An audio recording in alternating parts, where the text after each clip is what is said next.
नमस्कार मित्रांनो, मागील 2 ते 3 दिवसापासून जेव्हापासून लाडकी बहीण योजनेबद्दल ई-केवायसी चा अपडेट आला आहे, तेव्हापासून एकच चर्चा आहे की ई-केवायसी नक्की करायची कशी? ई-केवायसी केलं तरच लाडकी बहीण योजनेचा तुम्हाला पुढचा हप्ता मिळणार का? जुलै महिन्याच्या हप्त्यासाठी ई-केवायसी कंपल्सरी आहे का? असे अनेक प्रश्न लाडक्या बहिणी विचारत आहेत, कारण ई-केवायसी ची प्रक्रिया आता वेबसाईटवर लाडकी बहीण योजनेच्या वेबसाईटवर आली आहे। आता याबाबतची सविस्तर माहिती आपण घेणार आहोत। ई-केवायसी कोणी करायची, कशी करायची, ही प्रक्रिया सुरू आहे का, त्यासोबतच या प्रक्रियेसाठी आपण काय करायचं याबाबतची माहिती आपण घेणार आहोत। सर्वात महत्त्वाचा पॉइंट गेल्या 2-3 दिवसापासून सुरू असलेला तो म्हणजे लाडकी बहीण योजनेची ई-केवायसी। तर नमस्कार मित्रांनो, मी विराज, स्वागत आहे तुमचं आपल्या YouTube चॅनल मध्ये।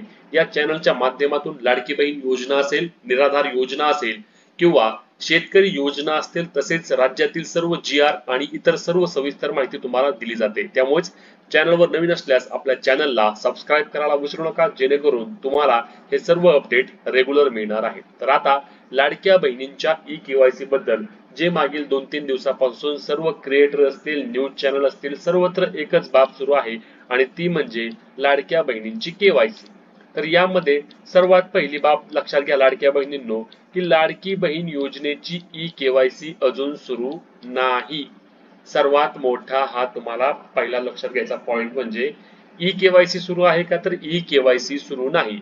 ई-केवायसी चा तशी आपल्याला वेबसाईटवर ऑप्शन आलेला आहे, म्हणजेच की लाडक्या बहिणीच्या वेबसाईटवर तुम्हाला दाखवणार आहे। मी व्हिडिओ मध्ये सर्व सविस्तर दाखवणार आहे, ई-केवायसी कशी करायची आहे, काय आहे हे सगळं सांगणार आहे, कोणी करायची। पण सुरुवातीला काही मेन बाबी आहेत त्या लक्षात घ्या, की ई-केवायसी सध्या सुरू आहे का, तर सध्या ई-केवायसी सुरू नाही। आता ही ई-केवायसी प्रणाली लाडकी बहीण योजनेमध्ये आणली कशासाठी, तर लक्षात घ्या, याआधी देखील ज्या ज्या योजना आहेत, म्हणजे यामध्ये आपण पाहिलं की PM किसान योजना असेल, नमो शेतकरी सन्मान योजना असेल, तर या योजनांमध्ये देखील लाभार्थ्यांची ई-केवायसी केली जाते।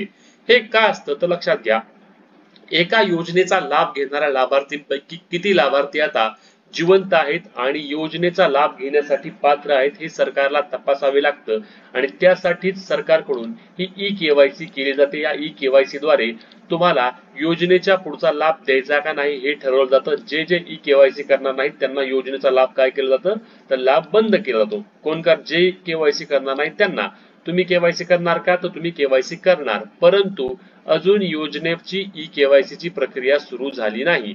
कधी सुरू होणार आहे, तर आता जुलै महिन्याचा हप्ता लाडक्या बहिणींना देण्याची प्रक्रिया सुरू झाली आहे। म्हणजेच की जुलै महिन्याच्या हप्त्यासाठी जो निधी असतो, तो निधी किती निधी असणार आहे, तर 2500 कोटी रुपयांचा निधी जो आहे, 2900 कोटी, सॉरी 2900 कोटींचा निधी हा लाडक्या बहिणींच्या हप्त्यासाठी जुलै महिन्याच्या वितरित करण्यात आला आहे। यामध्ये ऑगस्ट महिन्याचा काही संबंध आहे का, तर नाही, ऑगस्ट महिन्याचे पैसे लगेच तुम्हाला मिळणार नाहीत। आता जे रक्षाबंधन गिफ्ट तुम्हाला मिळणार आहे, ते रक्षाबंधन गिफ्ट तुम्हाला लाडकी बहीण योजनेअंतर्गत जुलै महिन्याचा हप्ता मिळणार आहे। त्यामुळे जुलै महिन्याच्या हप्त्यासाठी केवायसी लागणार आहे का, तर नाही। आता जुलै महिन्याच्या हप्त्यानंतर पुढील हप्त्यापर्यंत, ऑगस्ट महिन्याच्या हप्त्यापर्यंत देखील तुम्हाला केवायसी करावी लागणार नाही। ऑगस्ट महिन्यामध्ये या केवायसी प्रणालीला सुरुवात होईल असे बोललं जात आहे, आणि त्यानंतर तुमच्या मोबाईल वरून तुम्ही ही ई-केवायसी करू शकता। यामध्ये टेन्शन घ्यायची कोणतीही अडचण तुम्हाला किंवा बाब नाही, कारण तुम्हाला ई-केवायसी तुमच्या मोबाईल वरून अगदी सहज करता येणार आहे। यासाठी काय करायचंय, तर यासाठी तुमच्या आधार कार्डला मोबाईल नंबर लिंक करून घ्या। या सर्व महत्त्वाच्या बाबी आहेत। अजून केवायसी सुरू झाली नाही तोपर्यंत तुमच्या आधारला मोबाईल नंबर लिंक करून घ्या, जेणेकरून OTP द्वारे तुम्हाला ही ई-केवायसी प्रक्रिया करता येणार आहे। यासाठी तुमच्या जवळील महाई सेवा केंद्र असेल किंवा पोस्टामध्ये जाऊन तुम्ही ही प्रक्रिया करून घ्यायची आहे, म्हणजे तुम्हाला ज्यावेळी ही प्रक्रिया सुरू होणार आहे त्यावेळी सर्वात आधी तुमची ई-केवायसी करता येईल। आता ई-केवायसी साठी आता आपण पाहणार आहोत की ई-केवायसी करायची कशी, किंवा वेबसाईटवर तुम्हाला केवायसी साठी कसं जायचं हे देखील आपण आता पाहूया। तर मित्रांनो, यासाठी तुम्हाला गुगल वरून लाडकी बहीण महाराष्ट्र.gov.in या वेबसाईटवर यायचं आहे। दुसऱ्या वेबसाईटवर जाऊ नका, कारण अनेक आता फेक देखील वेबसाईट येतील। आता या वेबसाईटवर आल्यानंतर लॉग इन करायचं नाही, कुठेच क्लिक करायचं नाही। हे बघा, 2 नंबरला एवढा मोठा ऑप्शन तुम्हाला या ठिकाणी दिसत आहे, मुख्यमंत्री माझी लाडकी बहीण योजनेअंतर्गत लाभार्थी ई केवायसी पूर्ण करण्यासाठी येथे क्लिक करू शकतात. कुठे जायची गरज आहे का? काही टेन्शन घ्यायची गरज आहे का? नाही. यावर क्लिक करायचं. आता यावर क्लिक केल्यानंतर काय होतंय बघा, पुढे 404 नॉट फाउंड असे म्हणत आहे. 404 नॉट फाउंड म्हणजेच काय की ई केवायसी अजून सुरू झालेली नाही. आता ही लोड घेते साईट.